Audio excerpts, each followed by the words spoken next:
নড়াইলের কালিয়া থানার অবৈধ ইটভাটার বিরুদ্ধে অভিযান পরিচালনা করেন পরিবেশ অধিদপ্তর। এ বিষয়ে থাকছে তানভীর আহমেদের প্রতিবেদন। অভিযান পরিচালনা করেন নির্বাহী ম্যাজিস্ট্রেট মমতাজ বেগম সহ বিভিন্ন আইনশৃঙ্খলা বাহিনীর সদস্য। এই সময় আরো উপস্থিত ছিলেন বিভিন্ন কর্মকর্তা ও সাংবাদিকবৃন্দ। দুটি ইটভাটায় অভিযান পরিচালনা করা হয়। ইটভাটা মালিক হলেন চেয়ারম্যান মনিরুল ও তার পার্টনার কামরুল মোল্লা। নির্বাহী ম্যাজিস্ট্রেট মমতাজ বেগম সাংবাদিকদের বলেন, আমাদের এই ধরনের অভিযান চলমান থাকছে।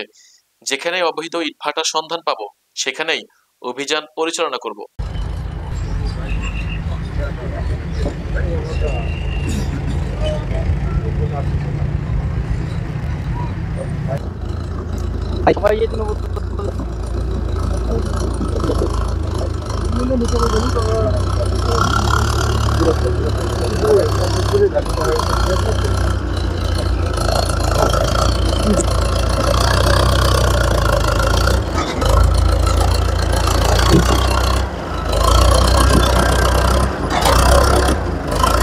যে ভাটা সেগুলো পরিচালিত হচ্ছিল। এখানে দেখতে পাচ্ছেন বিপুল পরিমাণ জ্বালানি হিসেবে কাঠ পোড়ানো হচ্ছে। সেই হিসেবে আমরা ইতিমধ্যে 4টা ইটভাটা আমরা অভিযান পরিচালনা করেছি, আরো একটি বাকি রয়েছে। মোট 5টি ইটভাটা আজকে অভিযান হচ্ছে। সরকারিভাবে স্পষ্টভাবে নির্দেশনা দেওয়া রয়েছে, আধুনিক প্রযুক্তি ব্যবহার করে এবং সরকারি আইন কানুন মেনেই আপনাদের ইটভাটা পরিচালনা করতে হবে। সেই ক্ষেত্রে এগুলো নিয়ম নীতির কোনো প্রকার তোয়াক্কা না করেই সেই পুরাতন পদ্ধতিতে ড্রাম চিমনি দিয়ে জ্বালানি হিসেবে কাঠ পুড়িয়ে পরিবেশের জন্য যে বিপর্যয়কর পরিস্থিতি তৈরি করছে, এজন্যই পরিবেশ অধিদপ্তর থেকে আমাদের আজকে এই অভিযান।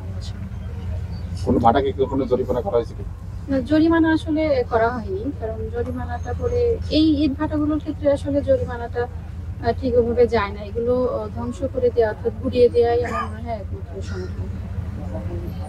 আপনাদের ওই অভিযান কি অব্যাহত থাকবে? হ্যাঁ, অভিযান অব্যাহত থাকবে। আজকে তো এই উপজেলার আমরা একটা অংশ অভিযান পরিচালনা করতে পেরেছি। নেক্সট আরো একদিন আমাদের প্ল্যান আছে আরেকটি অংশে, যেখানে এ ধরনের ড্রাম চিমনি রয়েছে এবং জ্বালানি কাঠের যে ব্যবহার হচ্ছে, সেখানে আমরা অভিযান পরিচালনা করব। এবং এখানে যেমন আমরা ভাটাগুলো এক্সকাভেটর দিয়ে গুড়িয়ে দিচ্ছি, ওখানেও ঠিক একই রকম ভাবে অভিযানগুলো পরিচালিত হবে। গুড়িয়ে দেওয়ার পরে এরা পুনরায় যদি আবার চালু করে সেজন্য কোনো ব্যবস্থা আছে? সেক্ষেত্রে ব্যবস্থা আমরা তো আবারও অভিযান করব, বা হচ্ছে আমাদের ঢাকা এনফোর্সমেন্ট আছে সেখানে পাঠাবো। সর্বশেষ ব্যবস্থা হচ্ছে আমরা নিয়মিত মামলায় চলে যাব।